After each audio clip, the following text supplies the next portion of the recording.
Good afternoon, and welcome to the afternoon show of BCB Live. This is the producer here, hanging out with you guys once again on a wonderful Tuesday afternoon. I want to welcome everybody to the show and thank you all for making the time to come out and be a part of it. Now, we are sitting at 84 days of safe driving. That is right, 84 days of no DOT acknowledgeable. That's not the word for it, but we'll go with acknowledgeable for today. Accidents. 84, which is huge, by the way. We are 16 days away from hitting that 100, and it feels like a long time since we've hit that 100. You know, we've made great strides to get up there, but we're almost there again. So congratulations, guys. It feels like just this time last year we were once again headed towards that 100 goal. So congratulations, everybody. We're on our way there, and I am definitely confident that we will make it up there as well.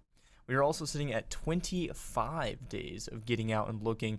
So like Bob alluded to this morning, we're getting pretty close to that 30-day mark, which if we take, one goal accident every 30 days, that's what, one every month.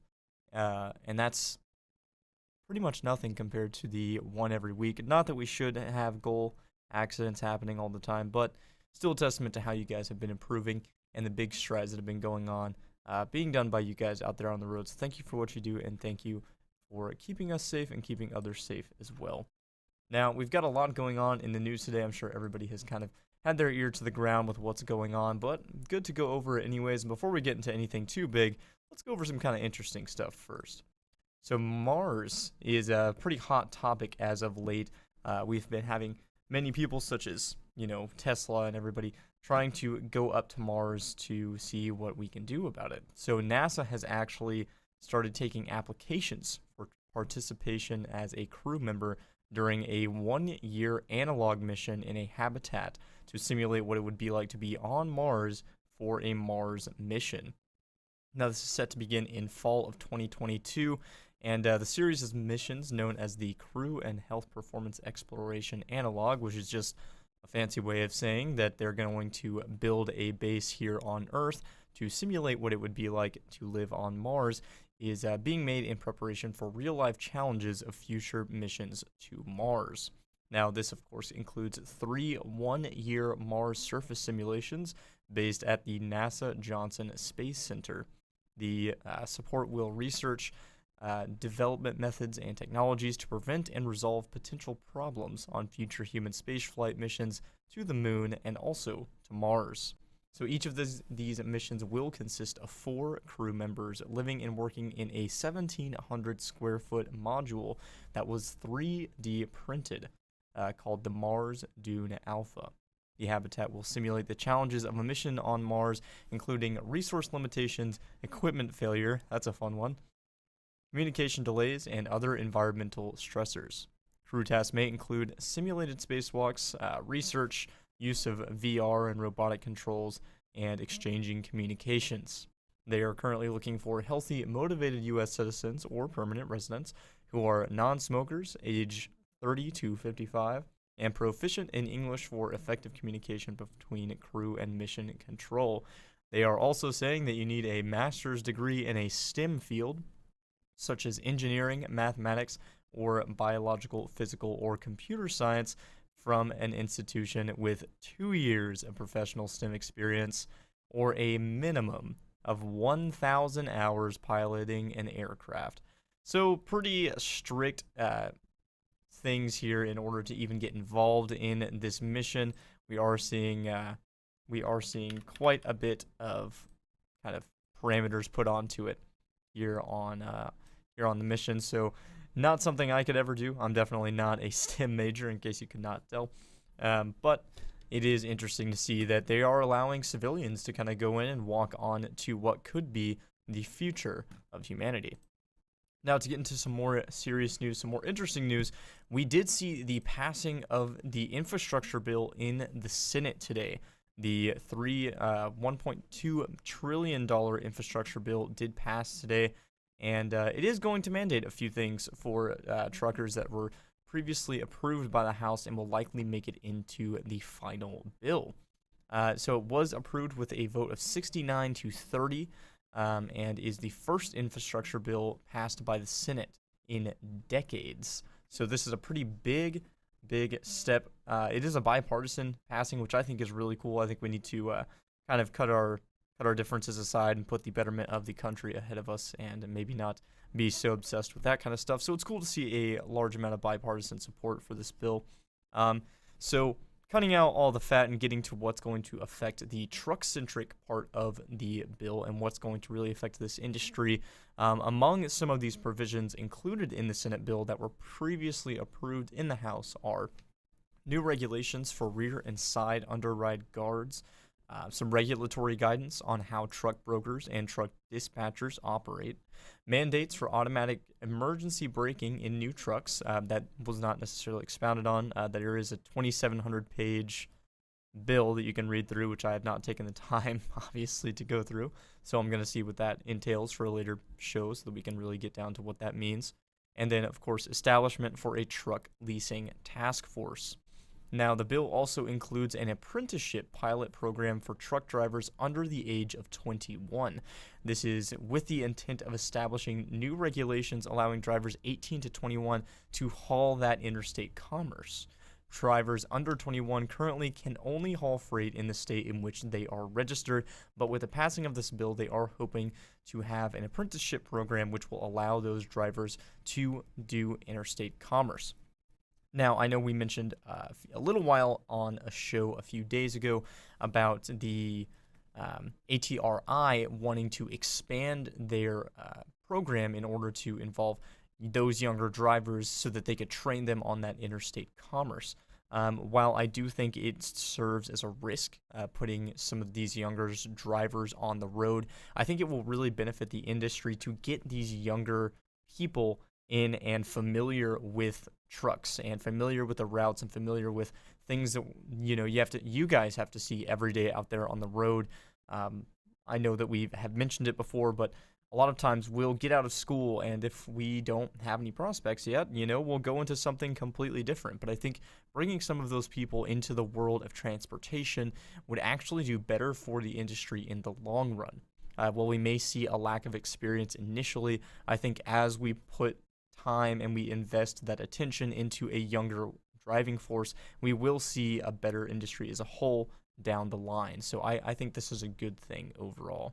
Now, noticeably absent from the Senate bill for trucking that was included in the House version, which is a good thing here for owner-operators, was the provision increasing that truck insurance liability from $750,000 to $2 million. So that actually did not pass.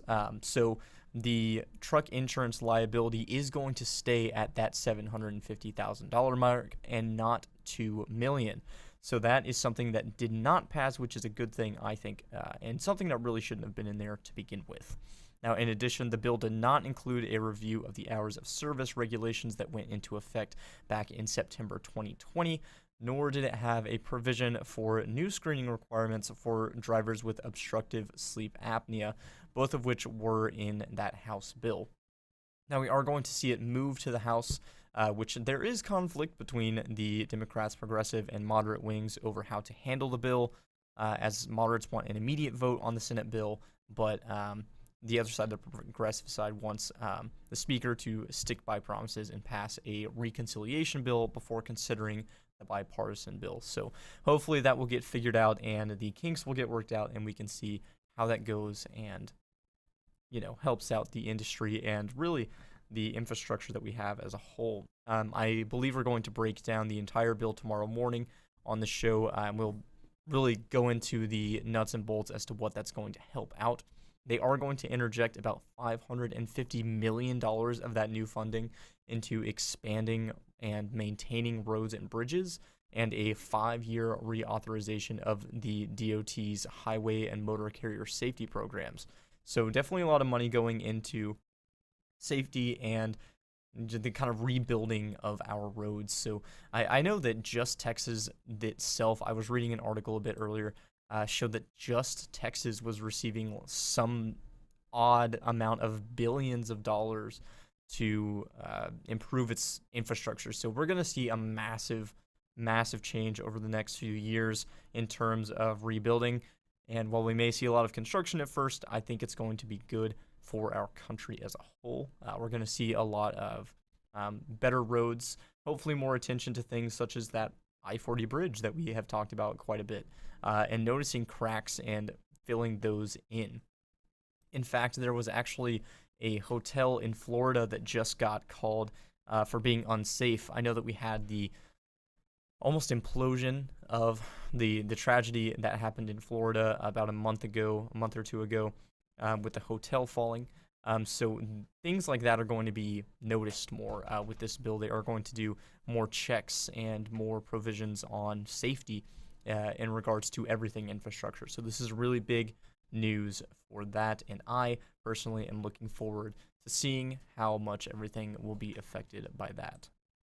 Now, as we move into the later parts of the year, we are getting into hurricane season, and I say that simply because heavy rains have started pelting the North Caribbean today, as forecasters warned that a disturbance could soon become a tropical storm, following a pretty quiet month of no-name storms in the region of the Caribbean.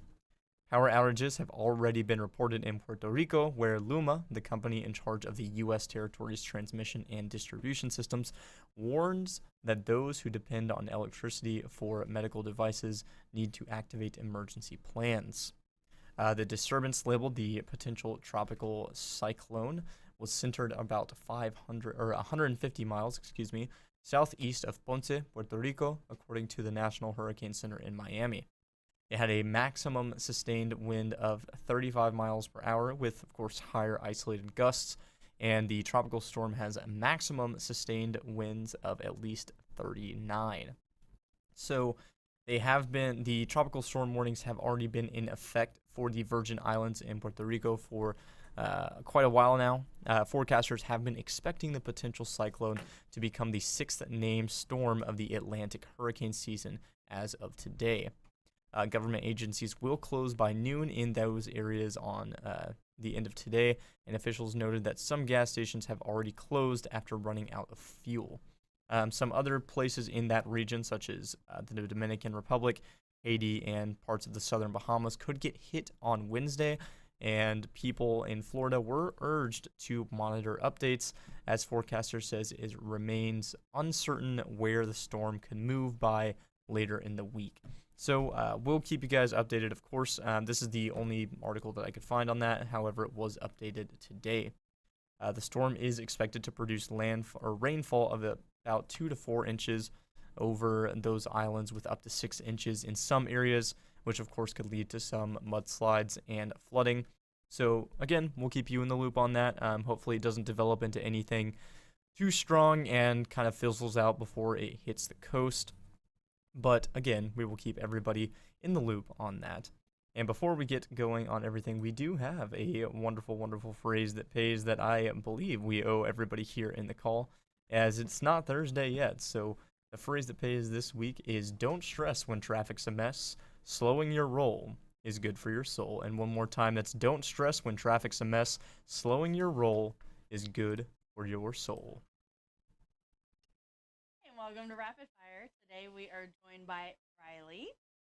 So we're just going to jump right in. Okay. Where would you go if you were invisible? What's your favorite sound? If you won $1 million, what would you buy? Marrow. That's it? Well, that'd be the first thing. I don't know about the rest. Who was your first celebrity crush? Bieber. Say something in a Russian accent. I don't know. That wasn't Russian. And finally, are you more scared of your mom or your dad? My mom. Thanks for joining us. Welcome to. Hey, good afternoon, everybody, and welcome back. This is Buckle Up Bob and Double Space Dale. I just rolls better. Double down, no, double your distance, double space, triple D. Yeah, Hey, there you go. Yeah, and we, of course, the one, the only producer sitting over there behind the controls. He knows when to. He's like Santa Claus. He knows when to mute you. He knows when not to. So Which is probably a pretty good that's thing. it. You say that, but sometimes I forget. So I don't know how on the nose that one is, Bob. Yeah, well, remember when at Christmas time I did a safety thing with "You better watch out," right? So, so Rick was impressed. Yeah.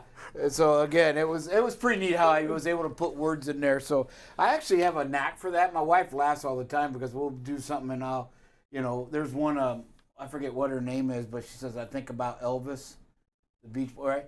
And so I'll go like I did it for church. I said I think about Jesus, the apostles, Moses, and and I keep going write down all the names. So I have a knack for that. So I'm going to start putting that talent to work for the producer to maybe overlay it. You can overlay stuff with music, can't you? If you want to sing, Bob, No. I'm not saying anything about singing, brother. No. I'll have more black eyes than you had if we start to do that. But hey, welcome everybody to the Safety Show this afternoon. This week we are talking about brakes, right? And the failure. What causes them to fail? Next week, and I'll get a thing out there, but I've already talked to Kenny Ray. He will be here Tuesday to do a special. He's on our insurance payroll, but he's an ex-DOT, ex-DPS police officer. So he's going to talk to you all about brakes. We're working on getting some mechanics in here, the local enforcement as well. So again, just a really want to hit home of the importance of the brakes, and so the second thing that we have is overheating. And, we're in that middle of summer, brake safety week's coming up. And so driving in all the construction that you all have to drive out there, any driver, and this goes with four-wheelers too, the brake can overheat, and then that makes them to become hard or brittle, right, with the excessive use of them. And this hardening reduces the ability, of course, of grabbing the metal wheel and gripping it, as you will. Anybody knows that if you put two pieces of metal together, it doesn't grip very well, but you put some kind of a sticky substance in there, a pliable, and it grips a little bit better. Same thing works. When you got these hard brake pads that they're designed to be a little tough to withstand wear as much as they can, but then that also creates, when they're hardening, then you just got two hard surfaces that aren't going to grip. And what does that mean? Well, that just means when it can't grip the rotor wheel disc, it has to have more stopping distance, right? And we talk about that all the time. When we show these videos and we see the following distance too close, it's situational awareness.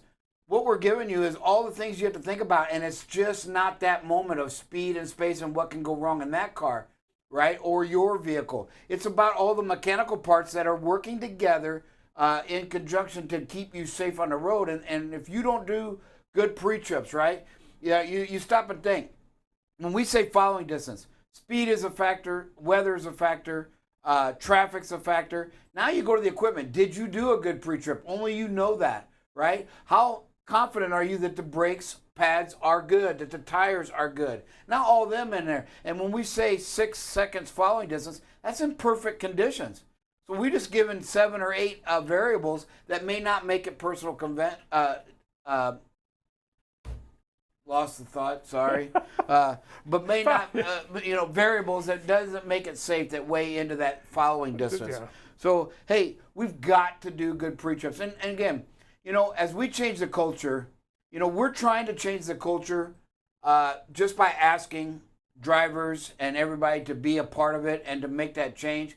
But you know what? If we get to a point where we level off, we can't accept that as a company. I mean, it would make no sense, because then all we're doing is up here shoveling out rhetoric, right? That we don't really believe in safety. If we're not willing as a company to demand more from our drivers, from our office staff, from our driver managers, right?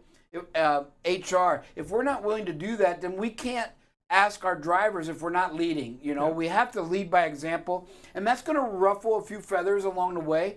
But at the end, if the result is the safest station in the nation, the safest fleet on the highways, right? And our culture is what it is, then that's what it's got to be. We want drivers to come to BC because they are the safest company in the nation, that they're not going to be pushed beyond their limits, but they're going to be expected to do their jobs, right? That's really all this is. It's really that simple, and common sense is to just do our jobs to the best of our ability, not accept that we can make mistakes. Yes, that is a true fact. But once you accept that, you lower the bar. And what you got to do is keep that bar up there. Realize that the higher the bar, if we fall just a little bit short, but it's set high, that's a pretty good day. But if we set that bar low and fall short, then that's not a good outcome. So, folks, I just hope you understand where we're coming from. And I think everybody on the call does. I had a call with a driver that just flat refused to get on the show, and I believe I convinced him, hey, we're not telling you anything that you don't already know in most cases. Yes, we've had some great discussions where I've learned, and some of the drivers have changed their thought process. But what it really does is it focuses you on safety. You have so many things that occupy your mind and your thoughts. So what we do is when you become a part of this show, it helps you focus on the things that are important. And that's protecting life. That's inspecting your equipment. That's not taking the shortcut every time, right? Or speeding to get there 5 minutes quicker. That false sense of reality of time. It's doing all the things that protect life. And if you're not willing to do that, as we had a driver this morning, on the video, right, that just didn't, made a turn coming here that we've sent messages after messages, don't use that road. Go straight through that intersection because the turn lane is, right, it's already dangerous enough at an intersection. Now the turn lane's gone and you're going to try to make a right turn from the middle of the intersection. It's just not going to work. And so, folks, hey, take it serious. Let's get on board with being the safest, not just words, but actions. You've heard Sir Rick all the time. He talks about action items. What are your actions? What are you doing? And that's I'm looking at myself when I say that, right? What am I doing to help? Am I just letting drivers say, well, this is what happens, or am I being a little bit firm but kind and compassionate about it, right? That's the thing. But we got to stick to what we know that protects life. And good inspections, these brakes, folks, one of the things insurances look at, DOT officers look at, is if you're placed out of service. So, in the upcoming months, we're going to have to do something in company policy that really attacks out-of-service violations. These are the ones that drive up our score. These are the ones that drives up insurance costs. And so if a driver's not willing to protect from being placed out of service, whether it's logs, tires, brakes, the three most common, three biggest right? ones Them are right the there. three biggest reasons you will be placed out of service is if your brakes are out of adjustment or faulty, if your tires aren't good, or if your hours of service isn't right. You will be placed out of service, and we have to just stop that. That's as simple as that. So, hey, off the soapbox. Sorry I've been lambasting you because, the bottom line is, even though that seems a little harsh, y'all doing a great job. Overall, we are doing an outstanding job, and that's, the streaks isn't what we should strive for. If we strive for protecting life in every decision we make on the road, the streaks are just a byproduct of our safe driving. They shouldn't be the thing that drives us. It should be the byproduct of what we already do. And that's at 84 days without a preventable accident. That is also our DOT reportable streak because our last preventable accident was a DOT reportable. So again, we are at 84, less than a week now from 90 days, the big 90, and we are at 5 days away from a month of get out and look. Folks, great job. Let's not lose sight when we harp on something or a particular problem we're dealing with. Yes, we bring them up because we know the fleet will attack it, but what we want to not lose sight of is all that you've accomplished. Let's not get that washed away because you all have done a great job.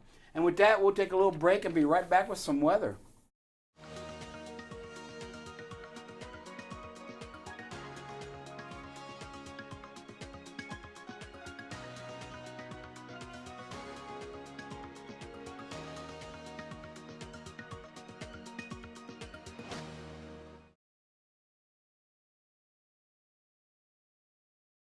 Hey, everybody. Welcome back to the weather. As we see, the showers. We said east of the Mississippi, the whole area had a chance, and you could kind of see we are scattered. With the exception of right along the Mississippi, St. Louis is getting hit, but all a little bit east of the Mississippi, we do have a lot of scattered showers from Florida all the way up to New York along that east coast, Kentucky, Tennessee, Alabama, southern part. Mississippi, Louisiana, over by Houston, right? As I said, Ohio, Indiana's got a few little scattered showers, but St. Louis, Missouri, Iowa, Kansas. And then again, we also said there was going to be some over in Arizona and Albuquerque. Unfortunately, nothing's happening in that Dixie fire where we really need the rain. That's right here near Chico. There you go. So it's right in here in this mountain range is where that fire is. So we just, right, oh, there it is, Susanville. Because I remember we said no highway from Susanville over. I believe that was 36. So again, that's where it is. And you can see there's not a whole lot of rain there to speak of. Is there any on the way? Doesn't look like it. Unfortunately, folks, it is not. You can see here's 2 a.m. They did kind of shrink the really, remember we had a big area here near Iowa and Illinois that was forecasted. So they've kind of shrunk that down a little bit. Tomorrow morning when we wake up, Iowa City, yeah, this was really huge this morning when we did it. So the forecast has lightened a little bit for us. You can see Phoenix could see some strong storms potential, and then up here near Iowa City, but the rest of the country, Detroit, could see some strong storms as well, or some heavy storms. It doesn't look like any red up there. Rest of the country looks pretty good. Tomorrow afternoon, there it comes again, right there along northern Indiana. That should be the Fort Wayne area or just northeast of it. There's Fort Wayne. So you can see just north of Fort Wayne pushing back and then moving into the Ohio Valley again. Going to get dumped on. I know a driver reported this morning near Columbus and that it was pouring. It's doing it again. And then also West Virginia there. So be on the lookout for that tomorrow as you go. Our wind gusts, just not a lot going on, folks. 32 in Chicago, wind gusts, right? Potential. 33 in Montana, 31 Oklahoma City. So we're in the low 30s. Detroit. So just a little windy out where all that rain and the thunderstorms are. Our current winds, I don't see, we do have one out here on the Colorado-Wyoming border, 35-mile-an-hour gusts. So again, right where they kind of forecasted low 30s. Here, Bismarck, North Dakota, 45-mile-an-hour gusts. So I don't think we have any up in North Dakota, but if you're in the Dakotas, hey, 45 is enough to shut her down, folks. 39 in Montana, gusts, and 40 there in South Dakota, the northern part of South Dakota. Let's zoom in and see if we see anything really higher. Nope. Pretty much that's it. Denver area, 37-mile-an-hour gusts. So you might see some strong wind gusts in Denver. Again, this is just going to require about a 15-mile-per-hour reduction depending on your weight, right? Situational awareness. Depends how heavy you are, how light, are you empty? Usually our rule of thumb is if you're under 12,000 pounds, hey, you need to be slowing it down about 15 under the posted limit. And if you're heavy, at least 5 to 10. Just make good judgment, what to do out there. And you're the captain of that ship. So as you can see, thunderstorms is the main thing. The producer was talking about the potential, and this is it right here. That the tropical depression that they're looking at that's now at Santo Domingo, it's actually already moved to the Dominican Republic because I was just looking at Puerto Rico earlier and it was there. So it's kind of moving pretty quickly. So we're going to keep an eye on that to see. One of the things we look at, just to give you an idea, if you use this app, it's pretty cool. One thing I love is the sea temperatures because we know for this thing to gain fuel and strength, it has to have some warm water. So right now it's here over Santo Domingo, and you can see there's 86 degrees in the water temperature. That is usually what will start to strengthen, but you can see here where it currently is, it's 84. So it might strengthen depending on where it goes. If it dips south here, the water temperatures are a little bit cooler. If it comes up here through Cuba, it's still 86. And if it gets to the Gulf, we're at 87. So it very might develop into it's a depression right now. Yeah. And so it could determine into a tropical storm, which will get named.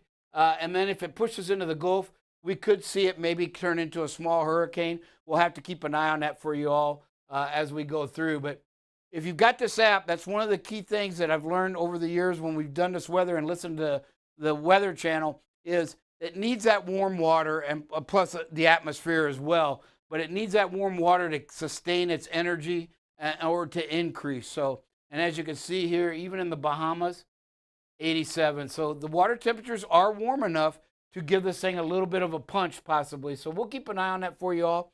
With that, we'll take a break and we'll be right back with some videos.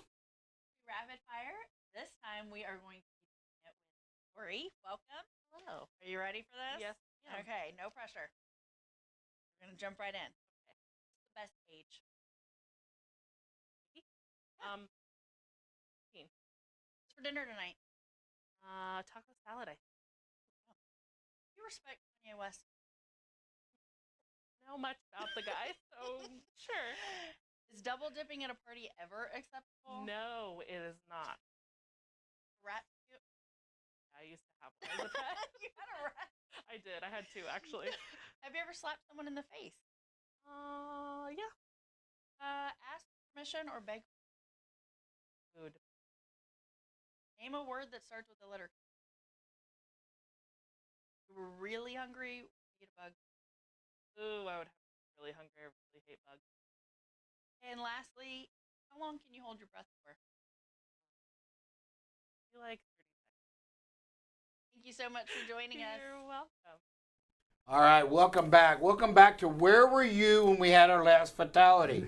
I was here because we haven't had one yet. All right. Hey, Take away those. double distance, Dale. There you go. Hey, I've just loved looking at these videos because it shows so much of what we do correct. And if we're not doing it right, we get the conversation going on, you know, what could we have done? We learn from it. And so it's very important. This is one where we do a lot of things right. You know, this driver is way back. He's got the big picture going on. He sees what's going on, great speed. I mean, there's nobody ahead of him, so speed is lowered a little bit. He sees there's a vehicle up ahead on the shoulder with some four-ways. He starts slowing down ahead of time. You know, he's got traffic to the left of him. He can't pull out to pass. It's got plenty of time to come to control, you know, slow down.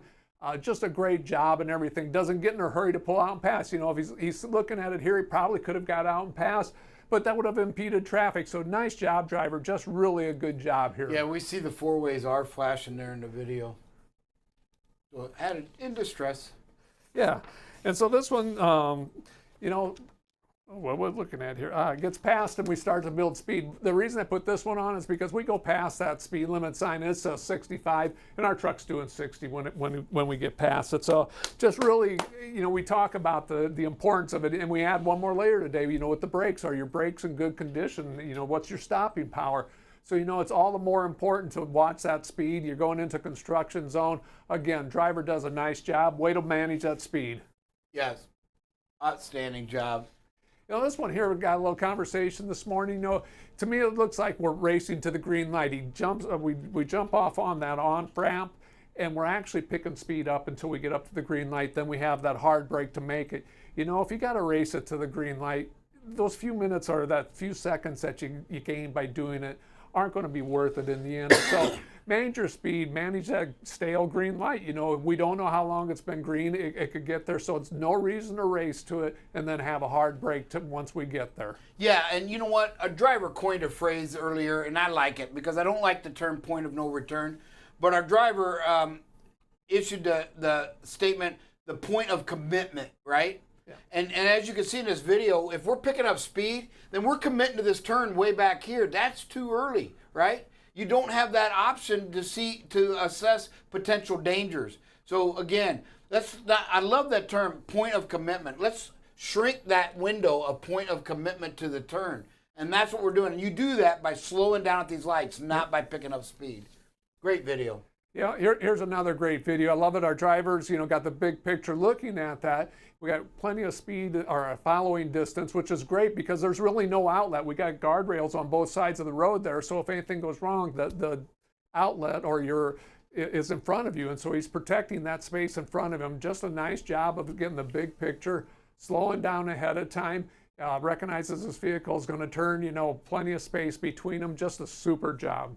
I thought at first that vehicle was making a U-turn, but when you watch that video, that road really angles backwards. Yeah. There, you can see it right there, kind of angling back. I thought at first he was going to U-turn, and that was just a waste area, but no, it does look like that's a road that angles back. I see that every once in a great while on these rural highways. Yep. Great job, driver. You know, and here's the one that's right outside down here in Mansfield. You know, we got a right turn on red, which is never really a good idea, and it really didn't work out very well here. So, I mean, just wait for that green light. You can't get in trouble. Wait for the green light. Make sure the traffic's cleared through there. Don't try making a right turn on red. Especially like Bob said, the turn lane's been taken away from us already, and so we see cones. And if we at the beginning of this, you'd see where somebody's ran over the cones in the past. So yeah. And you know what? The one thing you don't see there is I didn't see anybody coming from the opposite direction of that blue truck, which tells me there was a possibility that he had a green arrow to make his left turn. You know, I don't know. We can't see that. But with no traffic coming the other way from that blue truck, you know, it seems to reason that I know if traffic's going one, they'll open that left turn lane there with the arrow that he was waiting for. So he's probably cussing our driver out because our driver pulls out there and took away his, which he had the right of way. That's huge. If there's a green arrow, without a doubt, the driver had the right of way. I mean, even though we had stopped, it's still a right turn on red. I mean, you know, it's still a red light. So that intersection. Yeah, and one of the things, Dale, that's where we come. When you see something like that right away and something triggers, let's send a fleet message right away, okay? Just let the drivers know, remind them. Right? We sent one, it's been over a month, I'm sure. So maybe it's time to just remind everybody, hey, don't forget, we don't want the right turn there off of Heritage. You go straight through and then come up, what is it, 6th Street, I think it is here? Second Street, Second Avenue. Or you go down one more exit and you could take, what do they call that, Pioneer? No. Maybe one of our drivers could tell us. It's a name where now you can actually make the right turn safe and come straight from the south up through that intersection versus Heritage. You can go to the next one. I forget what they called it. One of our drivers probably knows. They've done it many, many times. So with that, do we have any callers, producer? All right. Who we got? Yeah, we got Larry Graham here. What do you got for us, sir? Hey, Larry. Welcome, buddy. How you doing? All right. That's Lone Star Road. Lone Star, Go down yes. Lone Star and then come over. That is right. Thank you, Larry. I knew the veteran would know it. How you doing? How you feeling, brother? Okay. A good day today? It's not as good as yesterday, but it's not real bad. Okay. Well, your thoughts are with us, brother. As you Yes. know, our prayers are with you. You know, and man, I just love it because here's Larry. You know, he's under the weather and you know, he's fighting a horrible illness, as we all know. But, you know, when we talk about drivers, now, you know, if Larry's okay with it, I know he's coming up Friday, so we're going to get to visit with him. And I just I'm going to talk to him and say, hey, can I use you? Because, you know, these drivers that aren't committed to our safety culture, here you got a guy fighting a horrible illness, and he's listening to the show and giving his advice, right? Let's get all that years of experience. Larry's got a ton of years of experience. We were reminiscing the other day when he called me yesterday, and we were just talking about the accident. When I first really got to meet Larry, you know, I got called out because the accident was close here, and it wasn't Larry's fault. And man, oh man, I've got to park on Trinity exit on 360, right, north.